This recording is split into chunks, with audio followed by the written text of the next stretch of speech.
میرا غفلت میں ڈوبا دل بدل دے، میرا غفلت میں بسم اللہ الرحمن الرحیم۔ السلام علیکم ورحمۃ اللہ وبرکاتہ۔ میں امید کرتی ہوں آپ سب لوگ ٹھیک ٹھاک ہوں گے، اور کافی لوگوں کے کافی سوالات کے بعد میرے سامنے آنے کا پھر ارادہ ہوا کہ میں آپ سب لوگوں سے بات کروں۔ خدا نے اتنی بڑی دنیا بنائی، ہم انسان کو یہاں بھیجا، ہر چیز ہمیں خلقی، اور بات بات پہ یہی ہم سنتے ہیں، یہی پڑھتے ہیں کہ تم خدا کے کون کون سی نعمت کو جھٹلاؤ گے۔ ہمیں ہر نعمت سے نوازا، آنکھیں ہیں ہم دیکھ سکتے ہیں، زبان دی ہم بول سکتے ہیں، اور یقین مانیں ان سب نعمتوں کے ہوتے ہوئے بھی سب سے بڑی نعمت یہ ہے کہ کسی کو جب اللہ میاں ہدایت دیتا ہے، جس طرح مجھے ملی، جیسے کہ آپ سب لوگ جانتے ہیں، اور یہ بات کسی سے چھپی ہوئی نہیں ہے۔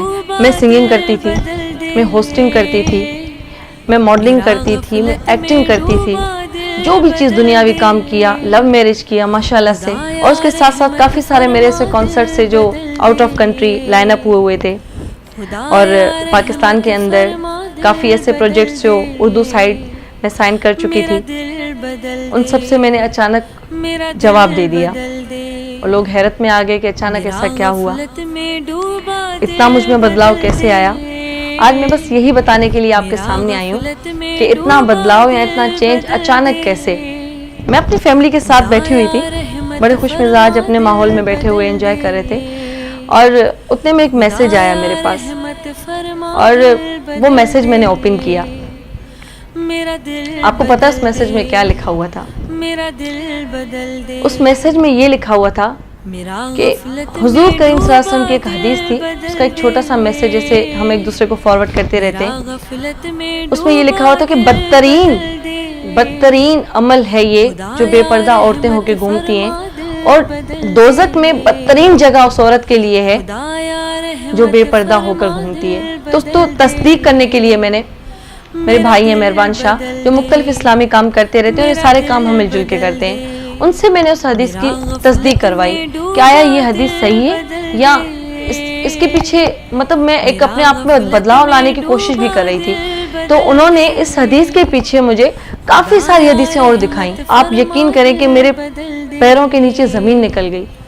میں نے سوچا میں کیا کر رہی ہوں، اتنے سالوں سے میں کیا کرتی آئی ہوں، ہوسٹنگ کر رہی ہوں، ماڈلنگ کر رہی ہوں، ایکٹنگ کر رہی ہوں، ایسے کافی سارے کام جو اس فیلڈ سے ریلیٹڈ تھے، لیکن یہ تو سب کچھ دنیا کو خوش کرنے کے لیے تھا، ہر جگہ سے آپ کو واہ واہ مل رہی تھی، لیکن وہیں مجھے اندر سے ایک آواز آئی، تو اتنا وقت میں کیا کر رہی تھی، میں اپنے اللہ کے لیے کیا کر رہی ہوں، میں اپنے پروردگار کی ذات کے لیے کیا کر رہی ہوں، بے پردہ ہو کے گھوم رہی ہوں۔ قیامت کے دن جب ہم رسول اللہ کے سامنے کھڑے رہیں گے، کس منہ سے کھڑے رہیں گے، کیا کہیں گے کہ ہم کیا لائیں اپنے ساتھ۔ بس اب میری چھوٹی سی یہی کوشش ہے، میں اپنی بہنوں کے لیے کہنا چاہتی ہوں کہ جو بے پردہ ہو کے گھوم رہی ہوتی ہیں، آپ سوچ نہیں سکتے کہ اس کے لیے کیا سزائیں ہیں، کیا باتیں ہیں۔ صرف میرا چھوٹا سا عرض ہے، اپنے آپ کے اندر تھوڑا سا جھانکے، تھوڑا سا اپنے آپ کو پہچانے، سب چیزیں دنیاوی ہیں، سب چیزیں یہی رہ جائیں گی، کچھ نہیں رہے گا۔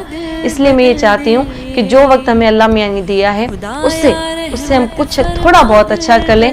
کسی ایک کے اندر بھی اگر ہمارے کہنے سے کوئی انسانیت جاگ گئی، یا کسی نے اپنے آپ کو بدلا، آئے سمجھو پوری انسانیت بدل گئی۔ تھوڑا سا ہم اپنے اسلام کی طرف آ جائیں، تھوڑا سا اپنے دین کی طرف آ جائیں، سیدھی راہ پہ آ جائیں، صحیح کام جو جس طرح سے ہے اسے اس طریقے سے کریں، نہ کہ ہم دنیاوی کاموں میں دنیا کو خوش کرنے میں لگ گئے۔ ہم نے اللہ کے لیے کیا کیا؟ صرف اپنے آپ سے یہ وعدہ ہے کہ میں تھوڑا اتنا کچھ کر لوں کہ میرا پروردگار راضی ہو جائے، میرا اللہ مجھ سے راضی ہو جائے۔ انشاءاللہ تعالیٰ مختلف باتوں سے، مختلف اچھی کاموں سے، جو ٹوٹی پھوٹی اللہ میاں نے آواز دی ہے، جو تھوڑی تھوڑی کوشش کرتے آپ کے سامنے حمد و نعت کے سلسلے میں، اچھے کاموں کے سلسلے میں سامنے آتے رہیں گے۔ اپنی دعا میں ہمیں ہمیشہ یاد رکھیے گا۔ اللہ حافظ۔ ڈوبا دل بدل دے، خدایا رحمت فرما دل بدل دے، خدایا رحمت فرما دل بدل دے، میرا دل بدل دے، میرا دل بدل دے۔